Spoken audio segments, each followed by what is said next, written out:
नमस्कार, प्रभा साक्षी news network और आप सभी का स्वागत है। शराब घोटाले के मुख्य अभियुक्त और दिल्ली के मुख्यमंत्री अरविंद केजरीवाल के इस्तीफे की मांग को लेकर दिल्ली बीजेपी ने आज आक्रोश प्रदर्शन किया।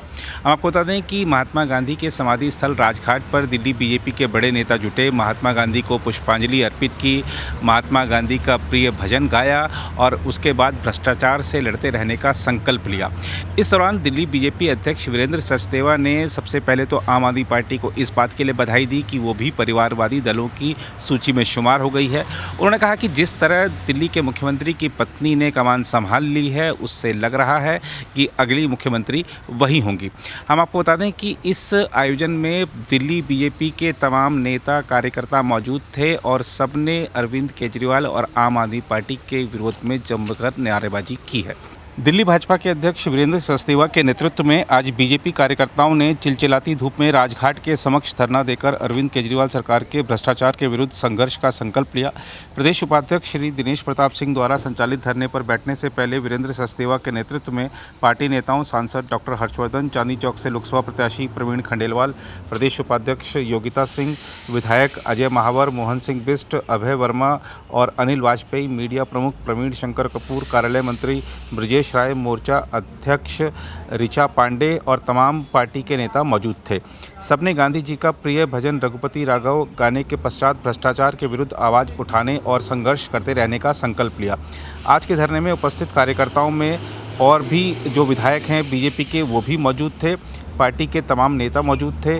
अपने संबोधन के प्रारंभ में वीरेंद्र सचदेवा ने अरविंद केजरीवाल और आम आदमी पार्टी कार्यकर्ताओं को परिवारवादी पार्टी बनने पर बधाई दी। उन्होंने कहा कि अब यह पार्टी कांग्रेस, लालू यादव, पवार, अखिलेश जैसी हो गई है। उन्होंने कहा कि जिस तरह सुनीता केजरीवाल रोज पत्रकार वार्ता कर पार्टी की कमान संभाल रही हैं, अब आम आदमी पार्टी हर परिवारवादी पार्टियों की सूची में शामिल हो गई है। संकल्प हमने सामने लिखा है, भ्रष्टाचार मिटाना है, ये संकल्प हमारा है।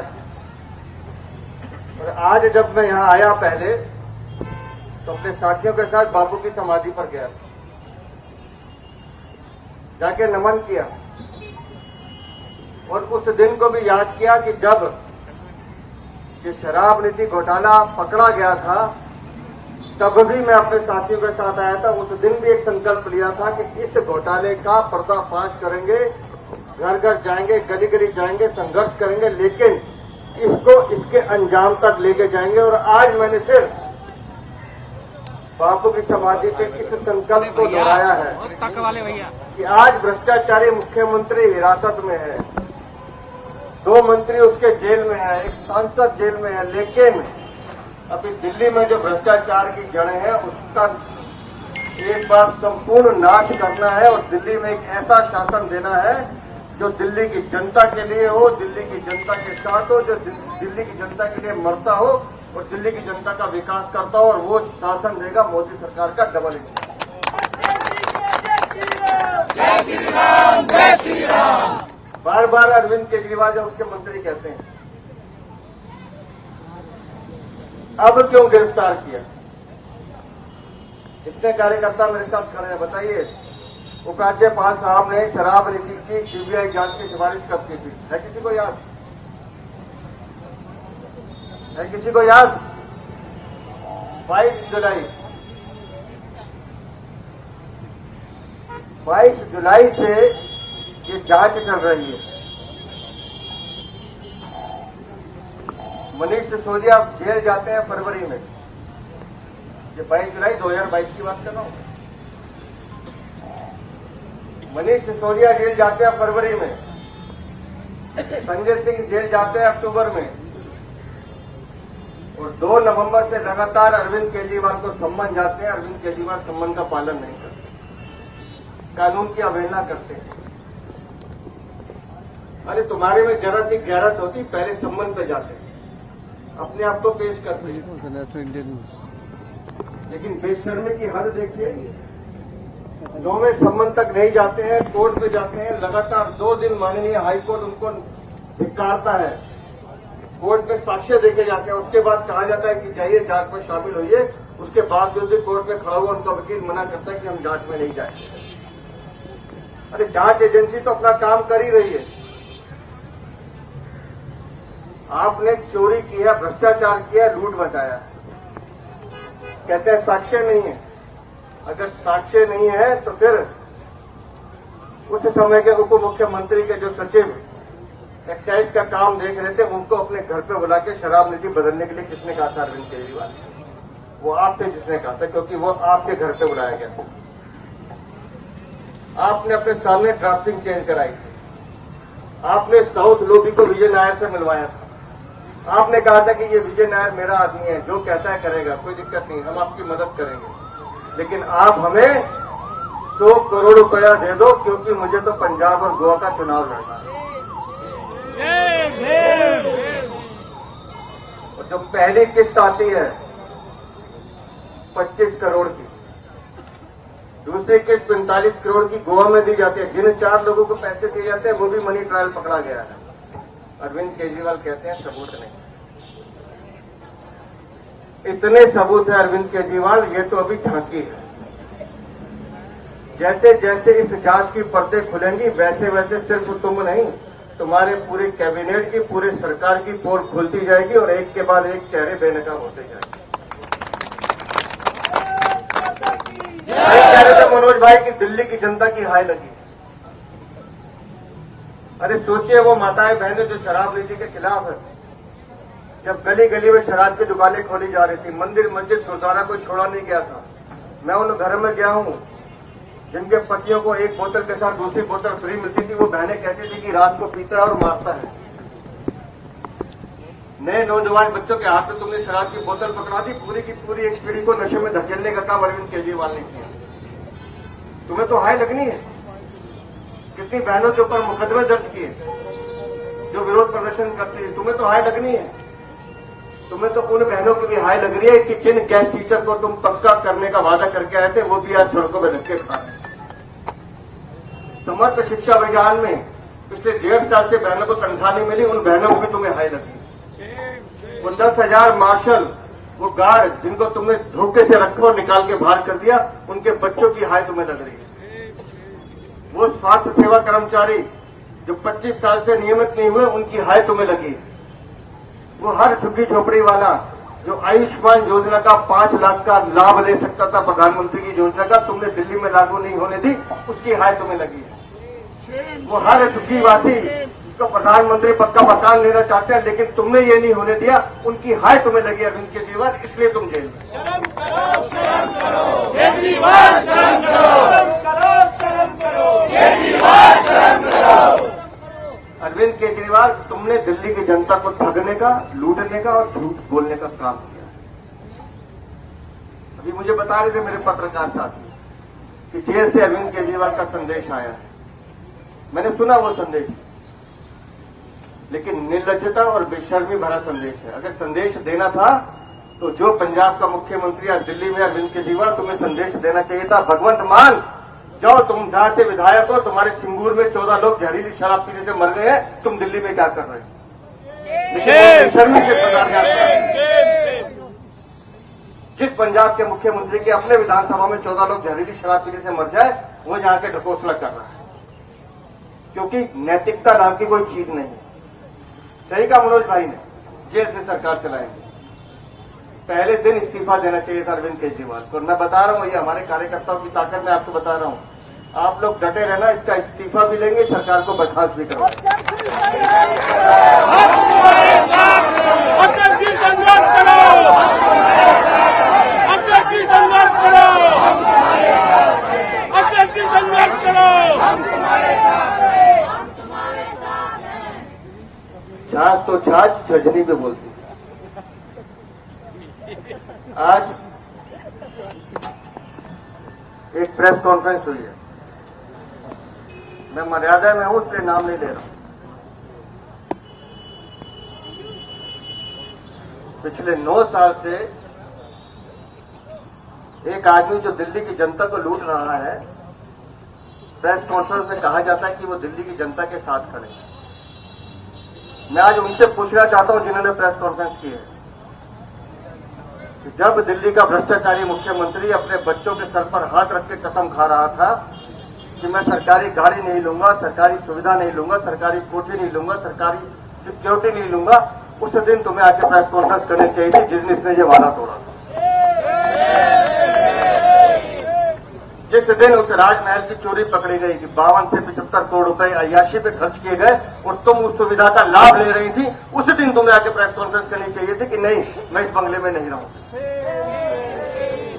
जिस दिन नोटों से भरे बैग तुम्हारे घर में आ रहे थे, जिस दिन उन नोटों से भरा लेन देन तुम्हारे घर में हो रहा था, उस दिन तुम्हें बाहर आके प्रेस कॉन्फ्रेंस करनी चाहिए थी कि नहीं, ये वो अरविंद नहीं है जिसके साथ मैंने जीवन बिताने का निर्णय किया था। उस दिन तुम्हें आके प्रेस कॉन्फ्रेंस करनी चाहिए। लेकिन मैं मजबूरी समझता हूं, लेकिन अगर जरा सी भी नैतिकता अरविंद केजरीवाल आज भी तुम्हारे पास है,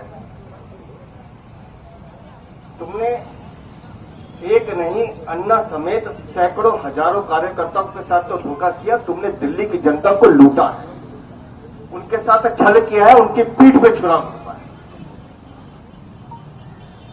जो जो वादा करके तुम आए, तुमने हर वादे का खून किया है। ये जो पैसा तुमने लूटा है शराब नीति घोटाले में, इस पैसे से दिल्ली का विकास हो सकता था, मेरे झुग्गी झोपड़ी के भाई बहनों को मकान मिल सकता था। आज जो लोग गंदा पानी पी रहे हैं, पीने का पानी नहीं आता, टैंकर माफिया सर पे चढ़ के बोल रहा है, उन लोगों को पीने का पानी मिल सकता था।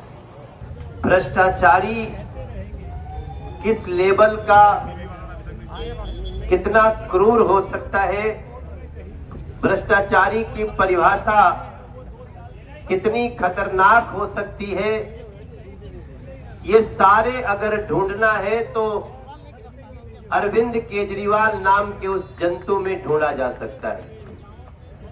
आज दिल्ली की हर गली में मिठाइयां बंट रही हैं। आज दिल्ली के महिलाओं के बीच खुशी की ऐसी लहर है कि उसको शब्दों में बयान नहीं किया जा सकता। और इसका एकमात्र कारण है कि जिस अरविंद केजरीवाल ने इस दिल्ली को खुशियां देने का वादा किया, दिल्ली को लंदन जैसा बनाने का वादा किया, उस अरविंद केजरीवाल ने दिल्ली के गरीबों को, झुग्गी वालों को, अनऑथराइज्ड कॉलोनी के लोगों के हिस्से को लूट करके आज जेल की सलाखों के पीछे खड़ा है। इसलिए हमें फिर से याद आता है कि जो जैसा करता है वैसा, जो जैसा करता है वैसा। अब ये कह रहे हैं कि हम जेल से सरकार चलाएंगे। भैया, जेल से तो गैंग चला करता है, सरकार नहीं चलती है साहेब। और गैंग चलाने का अच्छा अनुभव है अरविंद केजरीवाल जी आपको, तो कोई बात नहीं, याद रखो हम भ्रष्टाचार के भी खिलाफ है और गैंग के भी खिलाफ है, अपराध के भी खिलाफ है।